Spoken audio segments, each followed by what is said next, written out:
국민연금 많이 받는 게 무조건 장땡이라고 생각하시나요? 죄송하지만 큰 착각입니다. 평생 성실하게 직장 생활하고 남들보다 연금보험료 더 많이 냈는데 막상 노후에 그 연금 때문에 매달 생돈 수십만 원을 국가에 반납해야 한다면 기분이 어떠실 것 같습니까? 대한민국에서 연금액이 연간 2천만 원, 월로 치면 167만 원을 단 1원이라도 넘기는 순간 여론의 연금은 효도자산이 아니라 세금 폭탄으로 돌변합니다. 국가가 주는 선물인 줄 알았는데 알고 보니 내 지갑을 털어가는 청구서가 될 수도 있다는 뜻입니다.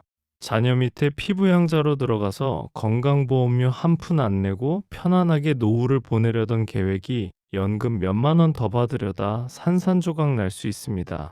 오늘 V의 시그널에서는 단순히 언제 받는 게 이득인지 계산기 두드리는 수준을 넘어 여러분의 노후 자산을 지키는 진짜 전략을 아주 깊이 있게 파헤쳐 보겠습니다. 오늘 영상 하나만 제대로 보셔도 수천만 원의 가치를 얻어가실 겁니다. 본격적인 분석에 앞서 연금 수령 시기를 정하는 것이 왜 중요한지 사과 농사에 비유해 보겠습니다. 여러분은 평생 국민연금이라는 나무를 정성껏 키워왔습니다. 이제 수확할 시기인데 세 가지 선택지가 있습니다. 첫째, 조기 수령은 풋사과 수확입니다. 사과가 아직 작고 시큼할 때 미리 따는 거죠. 크기는 원래보다 30%나 작지만 당장 배고픔을 해결할 수 있고 남들보다 5년 먼저 사과 맛을 볼 수 있습니다. 둘째, 정상 수령은 제철 수확입니다. 나라에서 정해준 65세에 딱 맞춰 따는 겁니다. 가장 표준적인 크기와 맛을 보장합니다. 셋째, 연기연금은 꿀사과 수확입니다. 5년을 더 묵혀서 알이 꽉 차고 단맛이 극에 달했을 때 따는 겁니다. 양이 무려 36%나 늘어납니다. 산술적으로는 이게 가장 이득인 것처럼 보입니다. 하지만 여기서 바구니의 역설이 등장합니다. 우리나라는 피부양자 자격이라는 바구니 크기를 연간 2천만 원으로 제한하고 있습니다. 꿀사과를 만들겠다고 5년을 더 기다렸는데 사과가 너무 커져서 바구니 밖으로 단 1원어치라도 넘치면 어떻게 될까요? 그 순간 여러분은 바구니 전체를 빼앗기고 새로운 바구니 사용료로 매달 수십만 원의 건강보험료를 내야 합니다. 배보다 배꼽이 더 커지는 상황. 이게 바로 우리가 공부해야 하는 이유입니다. 이제 구체적으로 들어가 보겠습니다. 가장 먼저 고려할 점은 건강보험료입니다. 현재 대한민국 건강보험 체계에서 가장 무서운 것은 지역가입자 전환입니다. 직장에 다닐 때는 회사와 반반 부담하지만 은퇴 후 피부양자에서 탈락해 지역가입자가 되면 여러분이 가진 아파트, 자동차, 그리고 연금소득 모두의 보험료가 매겨집니다. 연금액이 167만 원을 넘겨서 피부양자에서 탈락하는 순간 한 달에 20만 원, 1년이면 240만 원, 10년이면 2,400만 원이 그냥 공중으로 날아갑니다. 만약 여러분이 연금을 더 받기 위해 수령 시기를 늦췄는데 그 결과로 피부양자에서 탈락한다면 어떨까요? 연금으로 더 받는 돈보다 건강보험료로 나가는 돈이 더 많아지는 마이너스 연금 구간에 진입하게 됩니다. 따라서 내 예상연금액이 150만 원에서 170만 원 사이라면 차라리 조기 수령을 통해 연금액을 일부러 깎아서 160만 원 아래로 맞추는 전략이 훨씬 영리한 선택일 수 있습니다. 이것이 바로 지키는 투자의 핵심입니다. 두 번째로 체크해야 할 함정은 기초연금입니다. 기초연금은 만 65세 이상 소득 하위 70%에게 주는 나라의 선물입니다. 현재 단독 가구 기준 월 최대 33만 원 정도를 받죠. 1년이면 400만 원에 달하는 큰 돈입니다. 그런데 국민연금 연계 감액제도라는 게 있습니다. 국민연금을 많이 받는 사람은 기초연금을 덜 주겠다는 제도입니다. 보통 국민연금이 월 50만 원을 넘어가기 시작하면 기초연금이 깎이기 시작하고 최대 50%까지 삭감될 수 있습니다.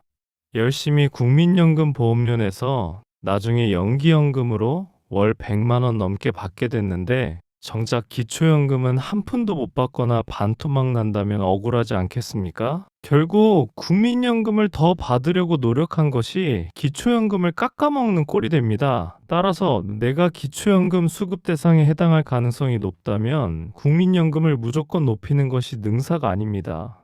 전체적인 총수령액의 관점에서 접근해야 합니다.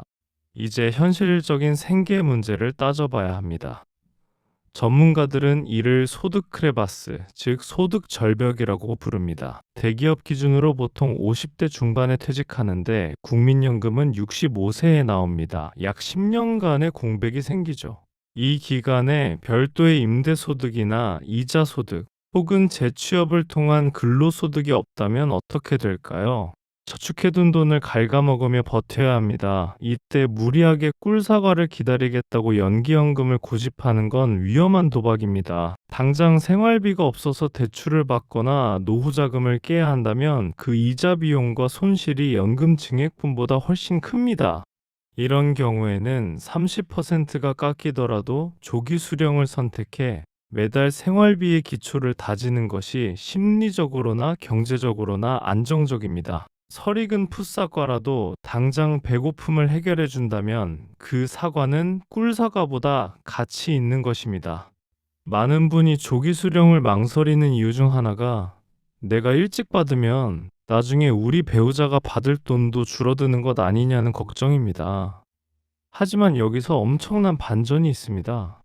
여러분이 조기 수령을 선택해서 연금이 30% 깎인 70만 원을 받고 있었다고 가정해 봅시다. 그러다 본인이 먼저 세상을 떠나게 되면 남겨진 배우자가 받는 유종연금은 얼마를 기준으로 나올까요? 놀랍게도 여러분이 깎여서 받던 70만 원이 아니라 원래 받았어야 할 100만 원을 기준으로 계산됩니다.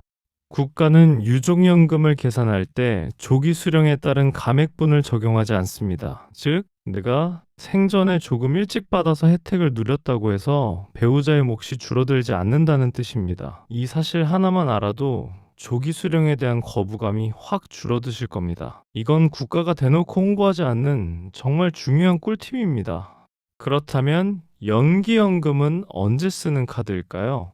바로 장수 리스크에 대비할 때입니다. 현대의학의 발달로 100세 시대가 현실이 되었습니다. 만약 본인이 매우 건강하고 집안 어르신들이 90세, 100세까지 장수하신 내력이 있다면 이야기는 달라집니다.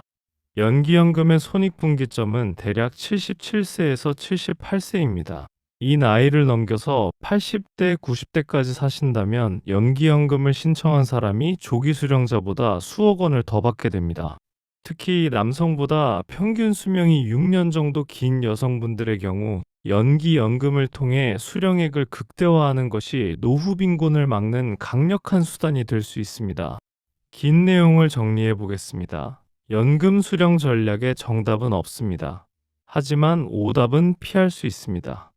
첫째, 예상 연금액이 160만 원 근처라면 건강보험료를 가장 먼저 체크하십시오. 넘칠 것 같으면 차라리 조기 수령으로 낮추는 게 돈 버는 길입니다. 둘째, 은퇴 후 소도득 절벽에 서 있다면 고민하지 말고 조기 수령으로 생계를 안정시키십시오. 셋째, 여유 자금이 충분하고 장수 체질이라면 연기연금으로 노후 자산의 덩치를 키우십시오. 마지막으로 오늘 이 영상을 보시고 딱 두 군데만 전화하십시오. 국민연금공단 1355번에 전화해서 내 조기, 정상, 연기 수령액을 확인하시고 건강보험공단 1577번에 전화해서 내 연금이 피부양자 자격에 어떤 영향을 주는지 물어보십시오. 이 통화 두 번이 여러분의 노후 30년을 바꿀 것입니다. 여러분의 노후가 불안이 아닌 기대가 되는 그날까지 부의 시그널이 함께하겠습니다. 오늘 내용이 유익했다면 구독과 좋아요, 알림 설정 부탁드립니다. 여러분의 댓글은 큰 힘이 됩니다. 감사합니다.